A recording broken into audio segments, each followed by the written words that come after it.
Hoje eu vou contar a história do filme de terror e suspense chamado Don't Say Its Name. O filme começa com uma garota chamada Caris, que é forçada a ir para casa a pé depois do radiador de seu carro quebrar. Ela é uma ativista ambiental que acaba de voltar de uma reunião do Conselho Ambiental da cidade e pediu a sua mãe para ir buscá-lo. Enquanto isso, Caris está sendo seguida por um carro misterioso, que se recusa a lhe dar uma carona quando ela faz o sinal. No início, o carro a segue lentamente, mas quando percebe que Caris está tentando fugir, ele começa a acelerar em direção a ela. A cena então muda para o dia seguinte na casa de uma policial chamada Betty, que está tomando café da manhã com seu sobrinho Ben. Betty recebe um telefonema de um colega chamado Andy. Nesse momento, Andy a informa que a mãe de Caris, Maryline, chegou ao necrotério para ver o corpo da sua filha. Em seguida, a cena mostra uma guarda florestal indígena chamada Stacy. Ela saiu à caça de animais sozinha e de repente se depara com uma armadilha para ursos na floresta. Então ela fecha a armadilha porque está preocupada que ela seja pisada por pés humanos. Enquanto isso, Betty chegou ao necrotério e convida a mãe da vítima para entrar e reconhecer o cadáver. Quando o saco do cadáver é aberto, Mary tem dificuldades para aceitar que o cadáver é de fato a sua própria filha Caris. Mary diz que a sua filha passou por muita coisa, mas não entende por que ela teve que terminar desta maneira. Então a cena muda para um casal que está visitando um terreno, onde um centro de mineração será construído com a aprovação do conselho da administração local. O homem se chama Ray e a sua noiva Betty. Ray está acompanhando Betty enquanto ela faz um levantamento do terreno que será lavrado. Enquanto trabalha no levantamento, Betty nota um corvo voando sobre eles e sente um cheiro terrível de carniça. Então ela pergunta a Ray se ele também está sentindo, mas ele diz que não está sentindo cheiro de nada.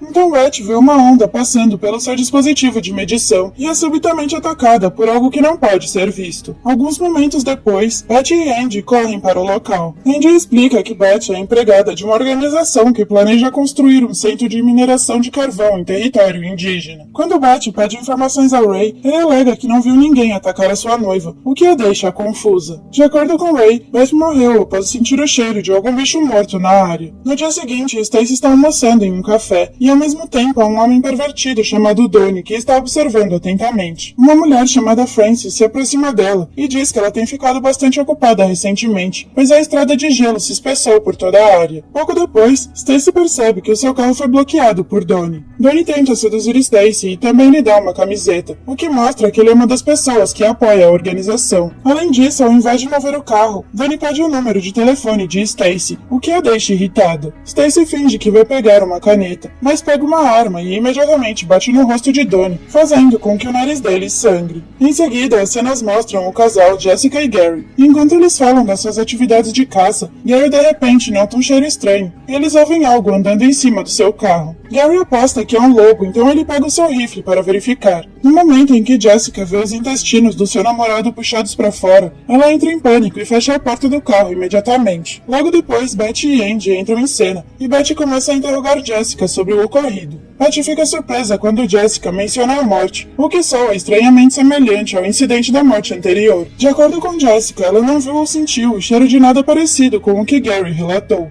Enquanto isso, Stacy está caçando coelhos na floresta, e logo ela se surpreende com a chegada de Betty. Betty quer fazer dela uma deputada, e pede que ela se junte à investigação de casos misteriosos de assassinato que estão ocorrendo na área. Stacy inicialmente se recusa, mas como ela é a única pessoa hábil em rastrear a região, ela não tem muita escolha senão aceitar. Em seguida, eles seguem para o necrotério e começam a examinar a condição do cadáver, que parece terrível. Pelas feridas que Stacy observa, ela acredita que elas foram causadas pelo ataque de uma besta caçadora. Quando elas estão prestes a partir, Betty nota a estranha corrente que Frances está usando. Betty também se sente estranha quando vê Frances fazendo algo estranho no galpão. Depois disso, Stacy vai ao encontro do seu tio e o informa sobre a besta que agora está aterrorizando os habitantes da cidade. Quando Carson ouve isso, ele sai correndo com equipamentos e armas para ajudar a sua sobrinha na investigação. Betty, por outro lado, está empenhada em uma investigação sobre a espiritualidade dos povos indígenas da região. Então ela encontra uma foto de Frances que está envolvida com essas atividades. Enquanto isso, Stacy e seu pai começam a caminhar por toda a floresta. Eles começam a colocar uma isca de carne animal para atrair a besta, mas de repente eles finalmente descobrem que não foi um animal que fez tudo isso, mas sim um demônio aterrorizante. Ao ver seu pai gravemente ferido, Stacy o leva imediatamente para o hospital. Carson está agora passando por um tratamento de emergência no hospital, e nesse momento eles recebem a visita de Beth. Stacy explica que eles não estão lidando com um animal selvagem, mas sim com uma figura demoníaca espiritual, que se parece com a vítima de atropelamento chamada Caris. Beth, que antes não acreditava em tais coisas, agora acredita que esta tragédia tem algo a ver com o espírito. Pouco tempo depois, Andy chega e descobre o que aconteceu. Ele agora afirma que os responsáveis por tudo isso não são espíritos, mas sim pessoas que estão escondidas. Stacy e Beth simplesmente aceitam o que Andy diz, já que ele é muito cético e não vai acreditar na verdade. Em seguida, Carson pergunta se algum dos órgãos de Caris, incluindo seu coração, ainda está em seu corpo morto, como se ele entendesse o que está acontecendo. A cena então muda para Frances, que está visitando o local da morte de Caris, e ela se aproxima de Mary de repente. Elas falam sobre as coisas boas que Caris havia feito ao longo da sua vida, mas estranhamente no final da conversa,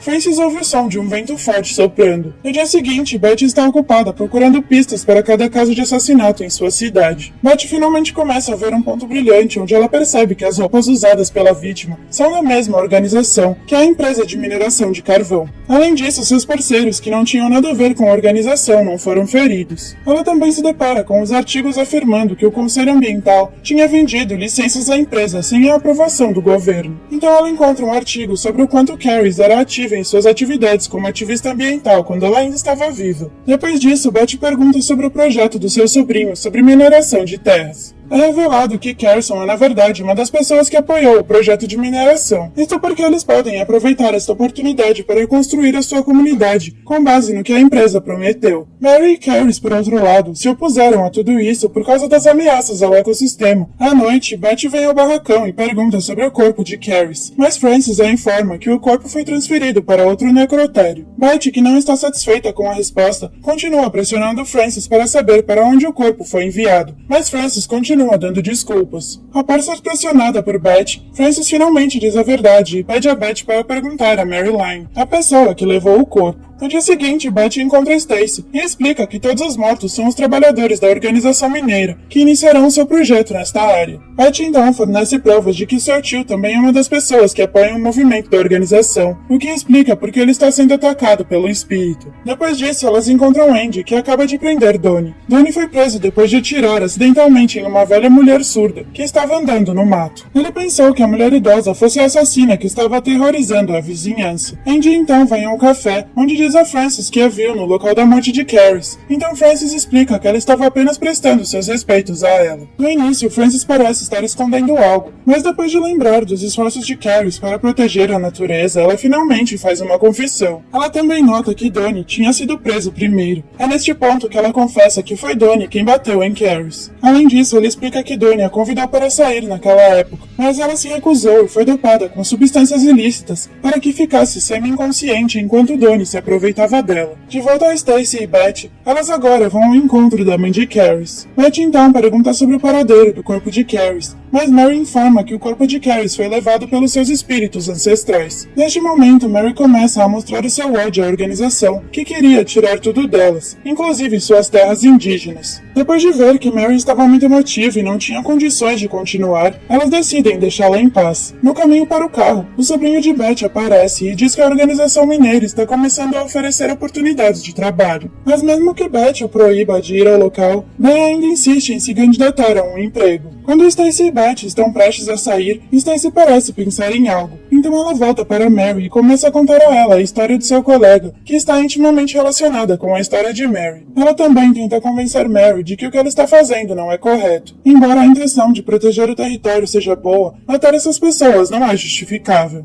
Stacy então lhe dá o amuleto que a sua amiga havia dado a Mary. Por outro lado, enquanto Ben está a caminho para se candidatar ao emprego, Beth novamente o adverte para ficar longe de qualquer coisa relacionada à organização. Então, de repente, Ben, que está em pânico, foge imediatamente o mais rápido que pode. Felizmente, ele consegue entrar em sua casa e sobrevive à perseguição do espírito demoníaco de Caris, que parece não gostar da sua intenção de trabalhar para a organização. Pouco tempo depois, Beth chega à sua casa e imediatamente vai resgatar Ben. Ela até consegue entrar na sala e sobreviver à perseguição de Caris. Pouco tempo depois, Stacy chega à casa de Beth e, armada com o seu rifle, ela pretende pôr um fim a tudo isso. Em pânico, ela tenta encontrar Beth, e quando o espírito de Caris tenta arrombar a porta, Stacy a distrai, mostrando a camiseta da organização que Donnie lhe deu. Depois disso, Stacy atrai Caris para fora da casa, e como ela havia planejado, Caris é apanhada em uma armadilha para ursos montada por ela. Então Stacy e Beth amarram Caris com as suas armas, mas o resultado não é o que elas esperavam, já que Caris não é mais um ser humano. Em estado de pânico, Stacy tenta pegar um machado para acabar com a existência do espírito, mas de repente Caris consegue escapar da armadilha e ferir Beth. No final, Stacy e Beth não sabem mais o que fazer. Enquanto isso, Mary, que percebeu seu erro, finalmente decide pôr um fim a tudo isso, realizando um ritual, no qual ela queima o coração de Caris para paralisar o espírito da sua filha. Apenas em questão de segundos, o demônio de Caris vai perdendo as suas forças. Portanto, Stacy não quer perder tempo depois de ver a oportunidade, onde finalmente consegue decapitar a cabeça do espírito. A cena então volta para Mary, que agora está recebendo a visita de Francis. Francis pergunta a Mary se está tudo acabado e Mary responde quase tudo. Além disso, ela diz que eles só podem dizer o seu nome mais uma vez para invocar o espírito, e que nunca mais poderão fazer isso novamente. De volta a Stacy e Beth, Andy chega ao local e informa as duas que prendeu o indivíduo responsável pela morte de Caris. Mas, sem Andy saber, ele menciona o nome dela em sua explicação. E no final, o espírito de Caris volta pela última vez e começa a atacar Donnie, aquele que deveria ter morrido desde o início. Resumindo, a mineradora sempre quis controlar as terras dos nativos americanos da região. No entanto, os ativistas da área não concordam que a terra seja convertida em mineração, o que certamente prejudicará o ecossistema e o meio ambiente. A terra é um legado dos ancestrais indígenas que um dia viveram nela, onde Caris e sua mãe eram ativistas comunitários. Infelizmente, naquela fatídica noite, Donnie, o culpado, fez seu trabalho sujo derrubando Caris até a morte. Como resultado, a mãe se recusou a aceitar isso e realizou um ritual para sua linhagem familiar, no qual Caris poderia ser convocada com um simples chamado. Ao tomar o corpo e o coração de Caris, ela se transformou em uma figura demoníaca que continuou a assassinar aqueles que estavam associados à organização. Mas no final da história, a mãe de Caris foi despertada por Stacy, que acabou decidindo acabar com o seu ritual de vingança.